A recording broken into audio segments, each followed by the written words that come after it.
Bharatiya Janata party के द्वारा लाए गए योजनाओं का जनता खुलकर स्वागत कर रही है। महतारी बंधन योजना के लिए मुख्यमंत्री का आभार किया जा रहा है। वहीं मुख्यमंत्री को जनता सलाह भी दे रही है कि महतारी बंधन योजना के पैसे की व्यवस्था के लिए सरकारी कर्मचारियों के वेतन के आंशिक भुगतान व मंत्रिमंडल व विधायकों के वेतन से आंशिक भुगतान कर चलाया जाए महतारी बंधन योजना। नमस्कार, मैं राजू दीवान और आप देखना शुरू कर चुके हैं सीसीएन शार्क न्यूज। और हमेशा की तरह एक अहम मुद्दे से बातचीत करने के लिए मैं मौजूद हूं और अहम मुद्दा है आप सबसे जुड़ा। ये है महतारी बंधन योजना से जुड़ी बातें, जहां पर महतारी बंधन योजना कभी ना खत्म हो ऐसा बुद्धिजीवी वर्ग मानते हैं। और बुद्धिजीवी वर्ग ने मुख्यमंत्री को एक छोटी सी सलाह के साथ निवेदन किया है कि अगर महतारी बंधन योजना हमेशा लागू रहे तो इसमें कोई बुराई नहीं है। जहां उन्होंने एक अपना सुझाव दिया है कि महतारी बंधन योजना जो 70 लाख महिलाओं को प्रति महीने 1000 रुपए की दर से उनके अकाउंट खाते में आते हैं, वो कैसे पूरा हो, ताकि प्रदेश का विकास भी चलता रहे और राजस्व का भी घाटा ना हो। उन्होंने एक सलाह दी है कि जितने भी सरकारी कर्मचारी हैं उनके वेतन से कुछ अंशदान इस योजना के लिए लिए जाए। साथ ही साथ तमाम मंत्री और तमाम विधायकों के जो मानदेय है उसमें की भी राशि कुछ इसमें योग होना चाहिए, सहयोग के रूप में हो, ताकि महतारी बंधन योजना जैसी योजना हमेशा चलती रहे। आपको ये सुझाव कैसा लगा, हमें कमेंट बॉक्स पर जरूर लिखें। प्रदेश में चल रहे महतारी बंधन योजना के लिए मुख्यमंत्री सहित हाई कमान को जनता ने धन्यवाद दिया है। साथ ही साथ जनता जानती है कि महतारी बंधन योजना में 70 लाख महिलाओं को महीने में 1000 रुपए प्रति दिया जा रहा है, जिससे कहीं न कहीं सरकारी खजाने में इसका असर पड़ेगा। आज की जनता जागरूक है और जनता ने मुख्यमंत्री से आग्रह किया है कि मुख्यमंत्री एक आदेश पारित कर प्रदेश के सरकारी कर्मचारी व प्रदेश के विधायकों व मंत्रियों के पारिश्रमिक से अंशदान कर इस योजना को चलाएं, ताकि राजस्व में किसी भी प्रकार का कोई व्यवधान उत्पन्न ना हो।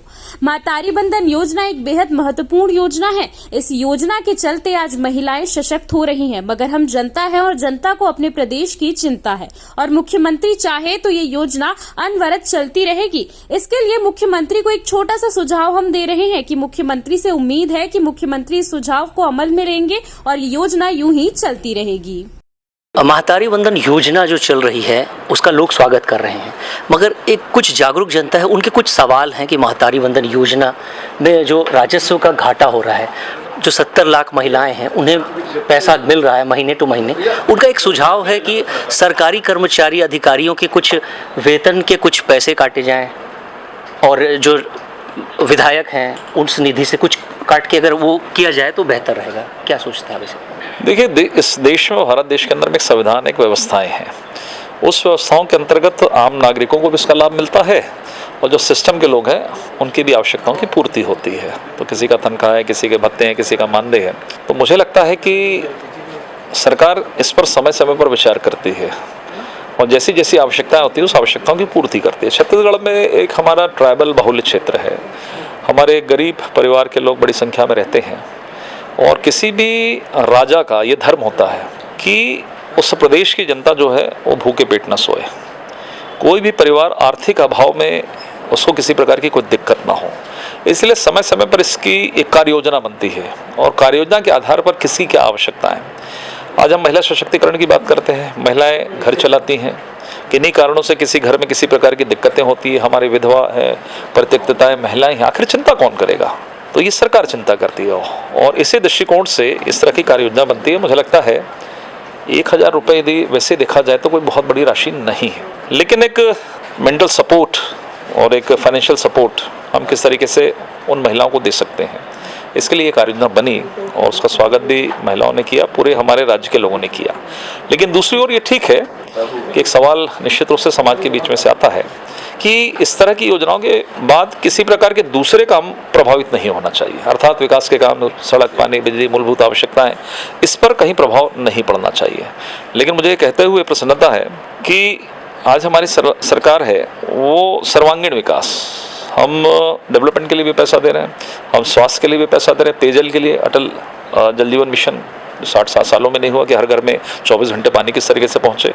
तो केंद्र के सहयोग से, राज्य शासन के सहयोग से हम इस तरह की योजनाओं को कर रहे हैं। तो मुझे लगता है कि किसी को बहुत ज़्यादा चिंता करने की आवश्यकता नहीं। बीजेपी की सरकार चाहे वो केंद्र में हो या सभी राज्यों में हो, हम सभी वर्ग और सभी प्रकार की जो लोग हैं सबकी चिंता ये सरकार कर रही है। धन्यवाद। तो ये थे नागरिक आपूर्ति निगम के अध्यक्ष संजय श्रीवास्तव जी ने कहा है कि सरकार पूरे कार्य योजनाओं के साथ काम करेगी और किसी को भी चिंता करने की आवश्यकता नहीं है। अपने सहयोगी विशाल के साथ राजू दीवान, सीसीएन शार्क न्यूज़, राजधानी रायपुर।